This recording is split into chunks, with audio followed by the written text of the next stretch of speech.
은 구약 성경 창세기 12장 10절에서 20절입니다. 12장 10절 20절입니다. 구약 성경 15쪽에 있습니다. 그리고 주보 3면에도 나와 있습니다. 제가 봉독하도록 하겠습니다. 10절 그 땅에 기근이 들었으므로 아브라함이 애굽에 거류하려고 그리로 내려갔으니 이는 그 땅에 기근이 심하였음이라. 20절입니다. 바로가 사람들에게 그의 일을 명하매 그들이 그와 함께 그의 아내와 그의 모든 소유를 보내었더라. 아멘. 주를 향한 나의 사랑을 찬양합니다.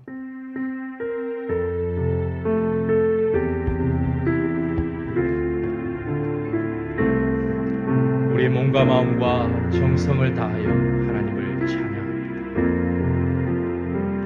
주를 향한 나의 사랑을 주께 고백하게 하소서.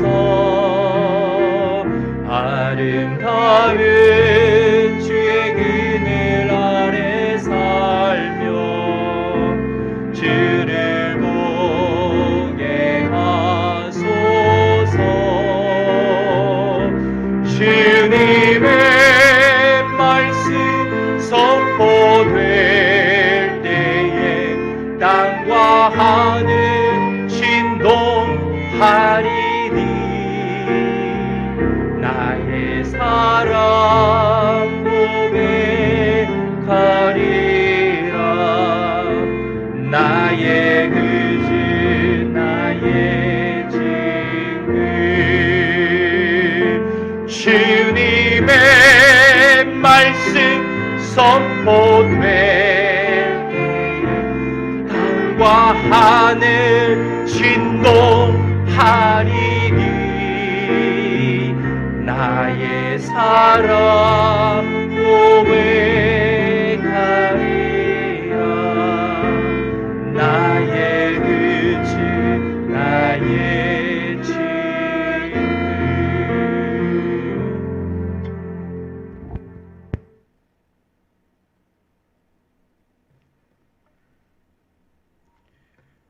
우리에게 공기가 없다면 우리는 아주 짧은 시간을 살다가 죽을 것입니다.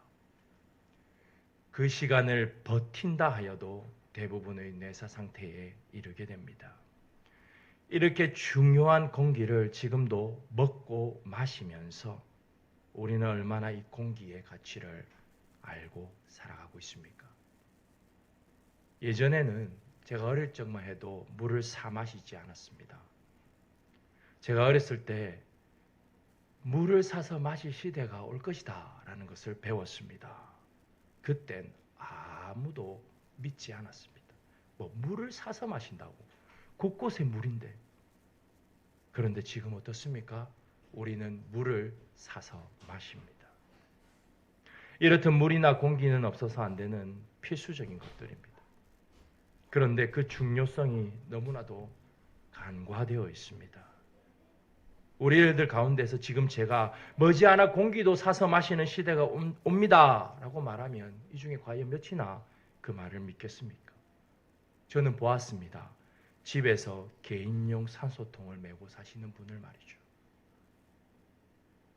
공기와 물은 이처럼 중요하지만 여전히 그 중요성은 잊혀져 있습니다. 창세기 12장 10절부터 20절은 이와 같습니다.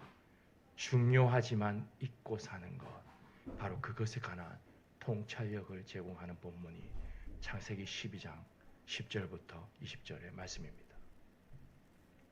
창세기 12장 10절부터 20절은 성경 위에 나와 있는 표제어의 기록처럼 아브라함이 애굽으로 내려간 사건입니다. 아브라함은 애굽으로 내려갔고 결국 아브라함은 다시 애굽에서 나옵니다.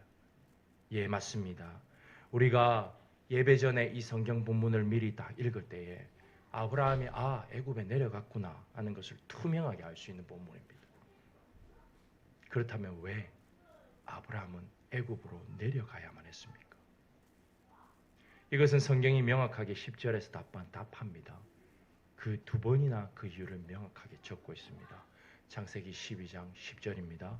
그 땅에 기근이 들었으므로 아브라함이 애굽에 거류하려고 그리로 내려갔으니 이는 그 땅에 기근이 심하였습니다. 기근이 들었고 그 기근이 심했기 때문입니다. 먹을 것이 없었기 때문에 아브라함은 애굽이라는 곳으로 내려갑니다. 기근으로 인해서 하나님께서 약속의 땅이라 말씀하신 그곳에 머물지 못합니다. 굉장히 어처구니 없는 상황입니다. 하나님께서 비옥한 땅 메소포타미아 지역에 있는 우르에 있는 아브라함에게 말씀을 주셔서 불러서 무엇을 주시겠다고요? 복 주시겠다고 약속을 하신 땅이, 그렇게 약속을 받고 들어가게 하신 땅이 바로 가나안입니다. 그러면 우리 생각에 당연히 메소포타미아보다 우르 땅보다 훨씬 더 좋아야 하는 것이 가나안 땅 아닙니까? 그런데 그 가나안에 지금 기근이 들었습니다. 그곳에 거할 수가 없습니다. 아브라함은 과연 이 사건을 어떻게 느꼈겠습니까? 여러분이라면 어떻겠습니까? 자기가 살고 있는 좋은 땅을 버리고 왔는데 그 땅에 기근이들 먹을 것이 없습니다. 그러나 오늘 이 성경은 아브라함이 이 사건을 어떻게 느꼈는지 언급하고 있지는 않습니다. 그러므로 우리가 알 수는 없지만 한번 생각해 본다면 굉장히 절망했을 것입니다. 꿈을 품고 모든 것을 버리고 달려갔으나 그곳이 자기가 있던 곳보다 상황이 못하다고 하면 어떤 마음이 들지 우리는 알 수 있기 때문입니다. 이것을 잠깐만 짐작해봐도 그 마음을 알 수 있습니다. 하지만 성경이 침묵하고 있기 때문에 거기에 관한 것은 우리는 그저 마음으로만 생각할 뿐입니다. 그렇다면 왜 하나님은 약속의 땅인 가나안에 아브라함이 도착하던 바로 그 시점에 기근이 들게 하셨습니까? 굉장히 이해되지 않는 상황입니다. 이런 경험 있으십니까? 약속의 땅에만 들어가면 하나님께서 말씀하신 자손의 복이 흘러 넘치고 이제는 가는 길이 꽃길만 걸을 줄 알았을 텐데 아브라함의 생각과 완전 다른 방향으로 사건은 전개되고 있습니다. 하나님만 믿고 아브라함이 죽을 힘을 다해서 이 약속의 땅에 도착했는데 그 땅에서 아브라함을 맞이하는 것은 기근입니다. 무엇을 암시하고 있습니까? 분명한 하나님의 의도가 담겨 있다는 것입니다. 이 사건을 통해서 하나님께서 하시고자 하는 메시지가 분명한 게 있다는 것을 말합니다. 하나님은 왜 아브라함을 애굽으로 보내시는가? 기근을 통해서 왜 아브라함을 애굽으로 보내시는가? 아브라함을 출애굽시키시기 위함입니다. 하나님께서 바로를 사용하시어 아브라함을 출애굽시키십니다. 이것이 12장 20절의 내용입니다. 바로가 사람들에게 그의 일을 명하며 그들이 그와 함께 그의 아내와 그의 모든 소유를 보내었더라. 바로가 그와 그의 아내와 모든 소유를 출애굽하게 됩니다. 출애굽시킵니다. 이것이 무엇을 의미하는지 점점 밝혀지고 있습니다. 이 출애굽을 하려면 아브라함이 어디를 들어가야 합니까? 애굽으로 내려가야만 출애굽이 가능합니다. 하나님께서 기근을 약속의 땅에 주셨고 아브라함을 애굽으로 내려가게 하십니다. 왜 그렇습니까? 여기에서 나타난 이 기근, 기막힌 기근은 우연이 아닙니다.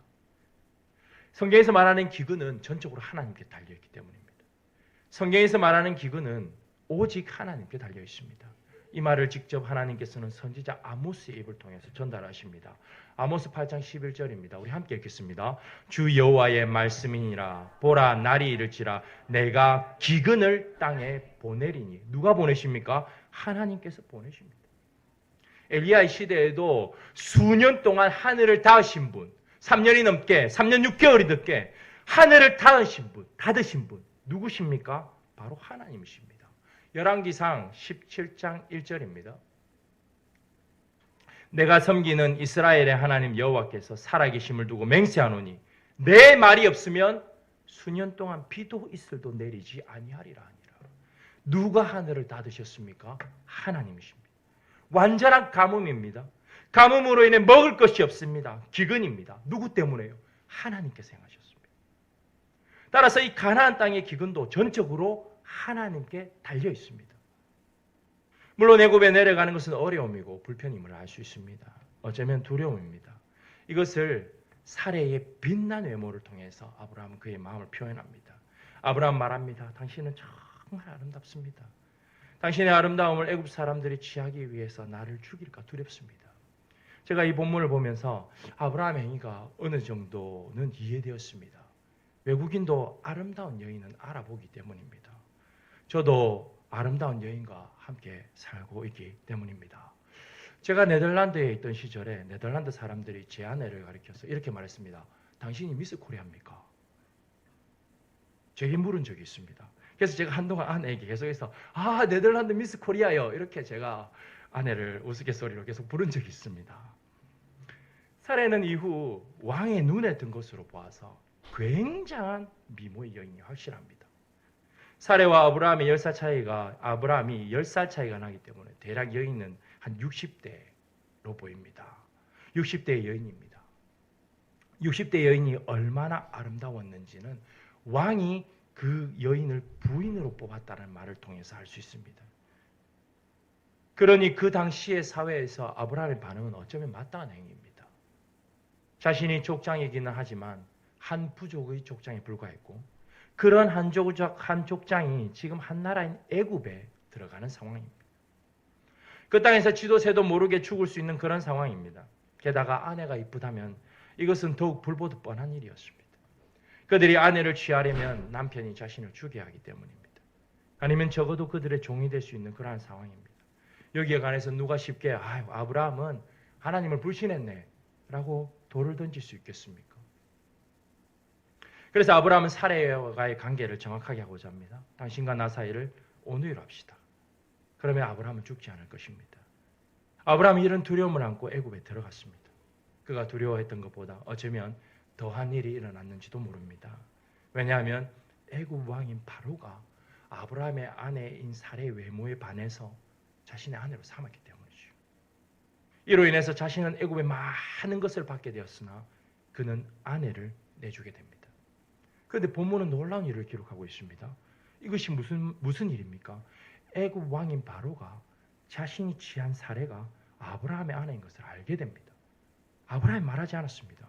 그런데 이것을 그렇기 때문에 정확하게 말하면 깨닫게 됩니다. 하나님께서 이 사건 가운데 역사하셨습니다.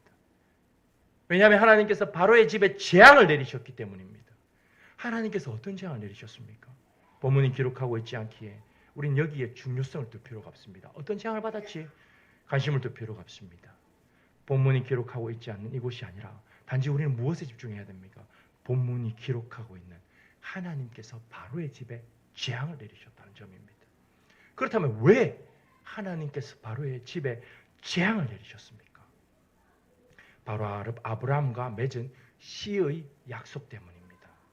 하나님께서 아브라함으로 인해 큰 민족을 이루게 하시고 창대케 하리라 하셨기 때문입니다. 그 큰 민족을 이룰 장본인은 아브라함이지 바로가 아니기 때문입니다. 그런데 사레가 바로의 아내로 취해지면 여기에 문제가 생깁니다. 그러므로 하나님은 어떤 재앙인지 몰라도 바로에게 내리셨고 바로는 이 재앙을 통해서 이 재앙이 아브라함 때문에 내리신다는 것을 깨달았습니다. 하나님께서 바로에게 이 사람이 아브라함의 아내라는 것을 알려주셨다는 점입니다. 그래야 해서 바로가 아브라함을 애굽에서 내보냅니다. 이것이 중요합니다. 따라서 오늘 본문을 통해서 하나님께서 말씀하시고자 하시는 것은 한 문장으로 바로 이것입니다. 함께 읽겠습니다. 하나님은 기근으로 인해 애굽으로 들어갔던 아브라함을 바로의 집에 재앙을 내리셔서 출애굽하게 하십니다. 아브라함을 애굽으로 들어가게 하신 분도 하나님이시요 나오게 하신 분도 하나님이십니다. 이것이 기가 막힌 본문입니다. 왜 그렇습니까? 아브라함과 이삭과 야곱의 자손 이스라엘 백성들이 바로 이 본문 그대로 무엇을 했습니까? 출애굽했기 때문입니다. 바로 이것입니다. 요즘 회자되는 말 중에 디자뷰라는 말이 있습니다. 이 단어는 프랑스 언어인 브루어인데 이 의미는 임의의 의미를 가지고 있는 디자와 그리고 보았던이라는 뮤가 합쳐진 단어입니다. 마치 그들이 이미 본 것처럼 이스라엘 백성들을 출애굽하였습니다. 이스라엘 백성들이 애굽으로 들어가는 결정적 요인도 무엇입니까? 기근입니다. 기근으로 인해서 요셉의 아버지인 야곱은 양식을 구하기 위해 애굽으로 보내지요. 아들들을. 그때도 애굽에는 양식이 있었습니다. 아브라함의 때와 같습니다. 야곱은 거기에서 잃어버린 아들 요셉을 만나고 거기에 머무게 됩니다. 그 요셉을 모르는 왕으로 인해 이스라엘 백성들은 고통을 당합니다. 하지만 하나님께서 바로의 집에 재앙을 내리셔서 깨닫게 하십니다. 10가지 재앙을 내리십니다. 6월절 어린 양의 피를 발라서 그 재앙으로부터 구원을 받은 이스라엘 백성들은 출애굽합니다. 바로는 그 백성들을 쫓아내듯 보냅니다. 이 재앙을 당한 후 바로는 이스라엘 백성을 내보냅니다. 마침내 그들은 출애굽합니다. 애굽을 떠나면서 그들은 오늘 우리가 읽은 말씀을 떠올렸을 것입니다. 그들은 이 말씀의 1차 독자로서 이 말씀을 알고 있었기 때문입니다. 이 말씀이 기가 막히게 일치하는 것, 그들의 삶에서 역동적으로 역사하는 것을 보면서 1차 독자들은 하나님의 말씀을 대하는 태도가 완전 달라졌을 것입니다. 전율을 느꼈을 것입니다. 따라서 하나님께서 이스라엘 백성들을 기근으로 인해 애굽에 들어가게 하셨고 바로에게 재앙을 내리신 후에 하나님은 이스라엘 백성들을 출애굽하게 하셨습니다. 아브라함을 출애굽시키신 하나님은 아브라함과 맺은 약속대로 바로 이스라엘 백성들도 출애굽시키십니다. 이것을 말로만 하시는 것이 아니라 바로 사건을 통해서 직접 보여주신 것이 창세기 12장 10절부터 20절의 내용입니다.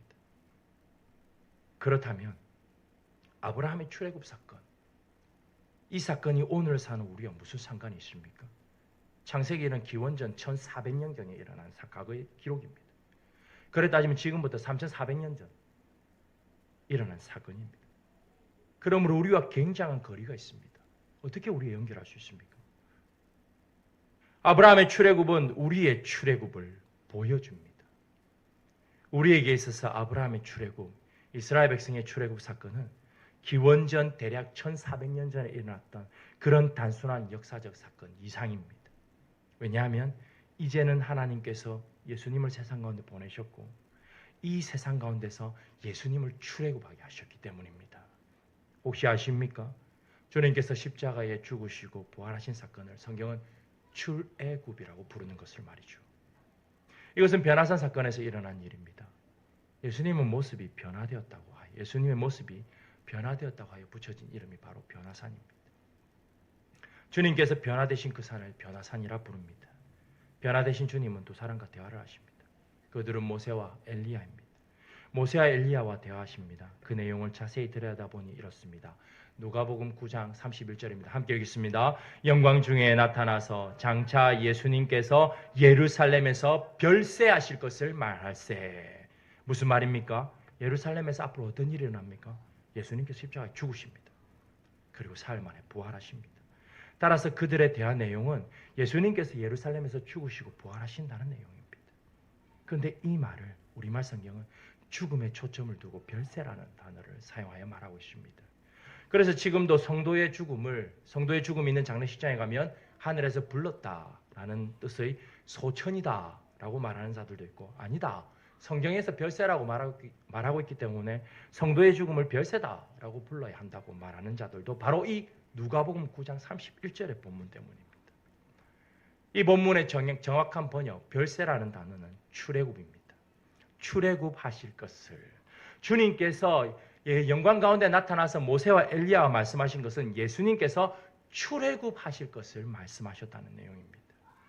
아브라함을 애굽으로 보내신 하나님께서 이스라엘 백성을 애굽으로 보내셨고 바로 그 하나님께서 하나뿐 아들 예수님을 세상에 보내셨음을 말합니다. 그러므로 주님께서 이 땅에서 죽으시고 부활하시는 사건은 이스라엘 백성들의 출애굽의 완성입니다. 그러나 여기서 우리는 중요한 것을 하나 짚고 넘어가야 합니다. 예수님의 죽으심과 부활은 이제는 문자적 이스라엘 백성들만을 의미하지 않습니다. 이제는 창세전에 예정하신 모든 자들을 위함입니다. 이방인은 물론이고 인종도 성별도 나이도 환경도 그 모든 것도 뛰어넘어 오직 구원받은 자들을 위한 사건입니다. 따라서 이 아브라함의 출애굽은 우리가 예수 그리스도로 말미암아 구원받은 그 구원 사건을 내다보게 하십니다. 말씀은 이 창세기의 옛날 이야기를 예수 그리스도로 말미암아 오늘날 우리에게 2024년을 사는 우리에게 효력 있게 하십니다. 따라서 우리는 아브라함을 출애굽시키시고 이스라엘 백성을 출애굽시키신 하나님께서 우리도 출애굽시키셨음을 믿어야 합니다. 우리를 구원하신 분은 하나님이심을 믿어야 합니다. 이 일은 시대가 바뀌어도 동일합니다. 이 일은 천지가 무너져도 동일합니다. 따라서 이 출애굽은 우리에게 있어서 역동적으로 역사하는 현재형입니다. 부활의 주님이신 성령 하나님께서 이것을 우리 가운데 유효하게 지금도 만들고 계시기 때문입니다. 그러므로 우리는 하나님께서 친히 계획하시고 친히 구원하신 하나님의 백성들입니다. 함께 읽겠습니다. 디도서 2장 14절입니다. 그가 우리를 대신하여 자신을 주심은 모든 불법에서 우리를 속량하시고 우리를 깨끗하게 하사 선한 일을 열심히 하는 자기 백성이 되게 하려 하심이라. 아멘. 하나님께서 우리를 구원하셨고 우리를 하나님의 백성이 되게 하셨습니다. 얼마나 감동적입니까? 그런데 하나님께서 우리를 구원하셨습니다 라는 이 간단한 메시지, 하나님께서 오늘 창세기 12장 10절부터 20절을 통하여 주시는 이 메시지를 받을 때 우리는 어떻게 느낍니까? 그래서 뭐요? 이렇게 답할 것입니다. 하지만 이 이야기는 어떻습니까? 지금도 전쟁으로 고통받는 우크라이나 교회가 창세기 12장 10절부터 20절 이 말씀을 받으며 하나님께서 너희를 구원하셨다는 이 말씀을 받으며 어떻게 느끼겠습니까? 아브라함을 출애굽시키신 하나님께서 지금 그들의 전쟁 속에서도 속히 건져주실 것이라는 그 말씀을 붙잡고 뭐 하겠습니까? 눈물로 호소하고 계실 것입니다. 호소할 것입니다. 이 이야기를 들을 때 그렇구나, 그 구원의 메시지가 이렇게 다가오는구나 느낄 수 있을 것입니다. 그렇습니다. 우리가 하나님의 말씀을 들을 때 하나님께서 우리에게 주시는 한 문장보다 말씀 가운데서 우리가 원하는 한 문장을 말씀에서 찾으라고 계시지는 않습니까? 그래서 제가 고민을 했습니다. 아브라함을 출애굽시키신 하나님께서 예수님을 출애굽시키심으로 연합된 우리를 출사탄하게 하셨고 출죄악하게 하셨고 출흑암하게 하시어 우리를 구원하셨다는 거 초등학생들도 잘 압니다. 제가 질문했습니다. 하나님, 왜 저를 통하여 이 한 문장을 전하게 하십니까? 아주 간단합니다. 아브라함을 구원하신 하나님은 우리를 구원하셨습니다. 바로 이 한 문장을 왜 전하게 하십니까? 우리의 반응은 어떻습니까? 그거 압니다. 맞습니다. 잘 알고 있지요. 바로 이런 이유 때문입니다. 우리가 하나님의 말씀을 받을 때에 하나님께서 우리를 구원하셨습니다. 이렇게 딱 말씀이 떨어지면 반응하는 것이 딱 그 정도입니다. 우리가 다 압니다. 이렇게 느끼는 분도 있을 것입니다. 그것은 압니다. 목사님 그거 말고요. 우리가 그래서 실제로 어떻게 살아야 하는지 말씀해 주세요. 삶의 지침 좀 주세요. 라고 말할 수 있습니다. 그런데 하나님께서 구원하셨다는 이 메시지, 짧은 한 문장이 우리의 마음에 들어오지 않는데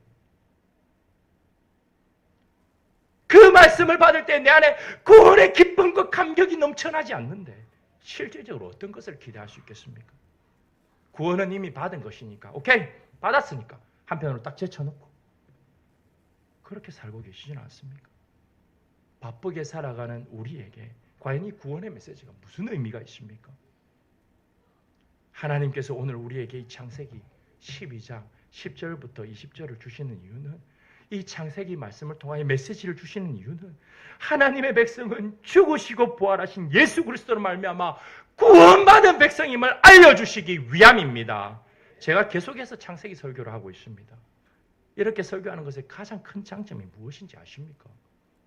설교자가 본문을 선택하지 않습니다. 하나님께서 설교자에게 본문을 주십니다. 다음 본문은 13장이 되겠지요. 이것이 정말 중요합니다. 교회 안에는 이런 상황 저런 상황이 많이 생깁니다. 설교자가 이런 상황 저런 상황을 보면서 본문을 찾고 설교를 하게 된다면 그 상황에 맞게 설교자의 말을 전하기 위해 애를 쓸 것입니다. 물론 그렇게 하는 설교들이 잘못됐다고 말하는 것은 아닙니다. 설교자의 생각이 더 많이 들어가게 됩니다. 사람이니까 당연한 것이지요. 그래서 믿음의 선배들은 성경을 한 권 딱 정하고 성경을 한 장 한 장 설교하는 것이 바로 하나님의 뜻이라 믿었습니다. 설교자의 생각이 들어가지 않죠. 설교자의 판단이 들어가지 않습니다. 설교자의 선입견이 들어가지 않습니다. 왜냐하면 설교는 하나님께서 하나님의 말씀을 그저 설교자를 사용하셔서 전하는 것이기 때문입니다. 하나님께서 에스겔에게 무엇을 말씀하셨습니까? 에스겔 3장 17절입니다. 인자야, 내가 너를 이스라엘 족속의 파수꾼으로 세웠으니 너는 내 입의 말을 듣고 나를 대신하여 그들을 깨우치라. 이 깨우치란 말은 경고해서 알게 해라 이 말입니다. 너는 내 입의 말을 듣고 나를 대신하여 깨우치라. 이스라엘 백성들을 깨우치라라고 말씀하십니다. 설교자의 말을 하는 것이 아니라 하나님의 말씀을 듣고 대신하여 깨우치는 자들이 설교자들입니다. 그래서 제가 전해야 할 메시지는 가감없이 분명합니다. 우리에게 아브라함을 출애굽시키신 하나님께서 너희들도 오늘 우리 이 시간 살아가고 있는 이 백성들도 하나님께서 출애굽시키셨고 구원하신 백성임을 분명하게 말씀하고 계십니다. 내 주변에 하나님 모르고 죽어가는 많은 사람들과 달리 우리는 오늘 이 말씀을 통해서 우리가 구원받은 자임을 다시 한번 깨닫게 됩니다. 왜 그렇습니까? 구원은 수천 년 전에 예수 그리스도로 말미암아 이스라엘 땅에서 일어난 그 역사적 사건에서 끝나지 않습니다.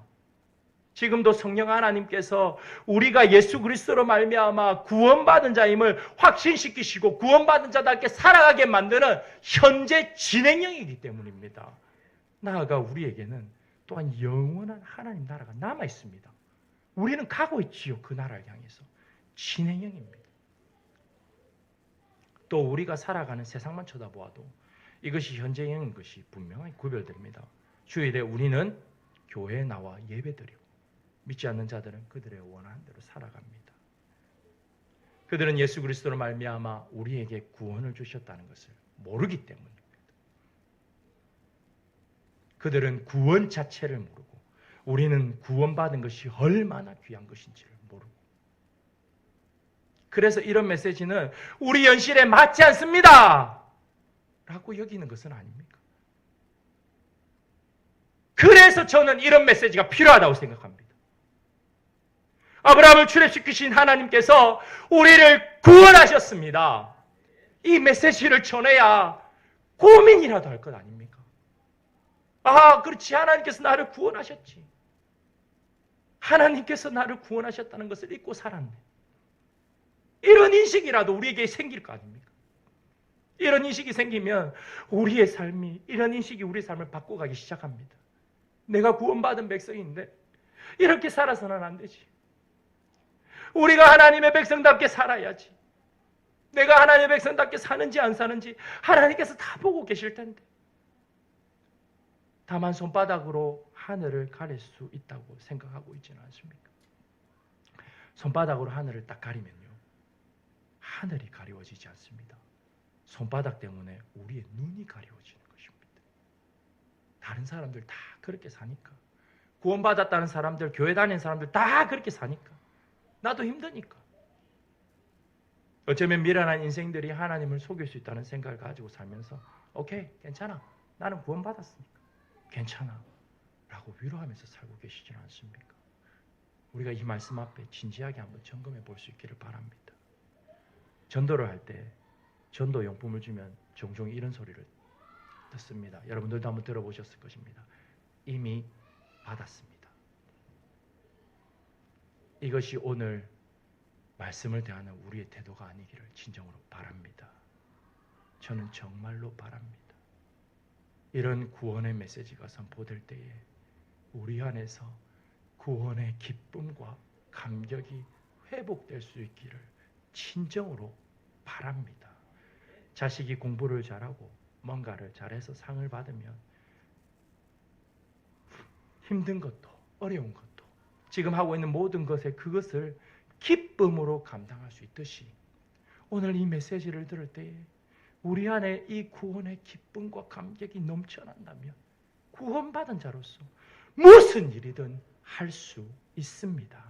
상황과 환경이 나아지지 않아도 기쁨으로 행할 수 있습니다. 왜냐하면 내 안에 하늘로부터 부어지는 이 구원의 기쁨과 감격이 넘치기 때문입니다. 불이 주변의 환경을 태우듯이 내 안에 넘치는 구원의 기쁨과 감격이 불이 내 주변을 기쁨과 감격으로 불태웁니다. 문제는 환경이 아닙니다. 내 안에 이 기쁨이 있느냐, 그렇지 않느냐의 문제입니다. 왜냐하면 이 기쁨은 하나님께서 주시는 것이기 때문입니다. 다윗이 바세바를 범한 후에 회개하면서 이렇게 고백합니다. 시편 51편 12절입니다. 주의 구원의 즐거움을 내게 회복시켜 주시고 자원하는 심령을 주사 나를 붙드소서. 주께서 이 구원의 기쁨과 감격과 즐거움을 주셔야 이 즐거움을 누릴 수 있습니다. 어떤 통계에서 공동체 행복지수를 조사해 보니 행복지수가 낮은 공동체일수록 불평과 불만이 많은 것을 찾아냈습니다. 당연한 것이지요. 행복이 떨어지는 데 당연한 것입니다. 그래서 불평과 불만을 위해 그 요소를 제거하는 것이 아니라 행복지수를 높이기를 결정합니다. 그 행복지수를 높였더니 불평과 불만이 사라지는 것을 경험하게 됩니다. 바로 이것입니다. 우리가 구원받은 하나님의 백성이라고 해서 어려움이 없는 거 아닙니다. 힘듦도 있고요. 살아가면서 이 구원을 잊고 살 만큼 내 삶이 어려울 수 있습니다. 내 삶의 벽으로 꽉 차 있어서 가지도 못하고 오지도 못하는 이 진퇴양난 같은 상황에 몰 수 있다는 거예요. 하나님의 백성도.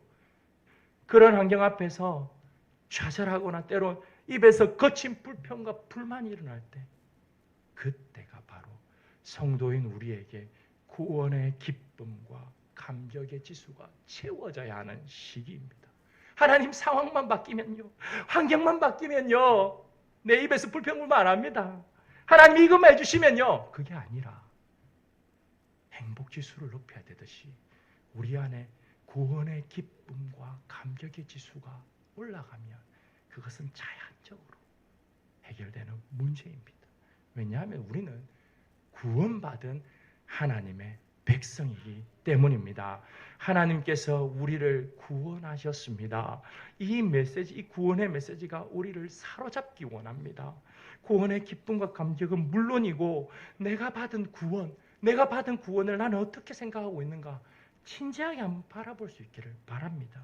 그리하여 해서 우리를 구원하신 주님을 내 삶 속에서 날마다 깊이 있게 만나기를 바라며 이 말씀을 전해 드립니다. 아멘.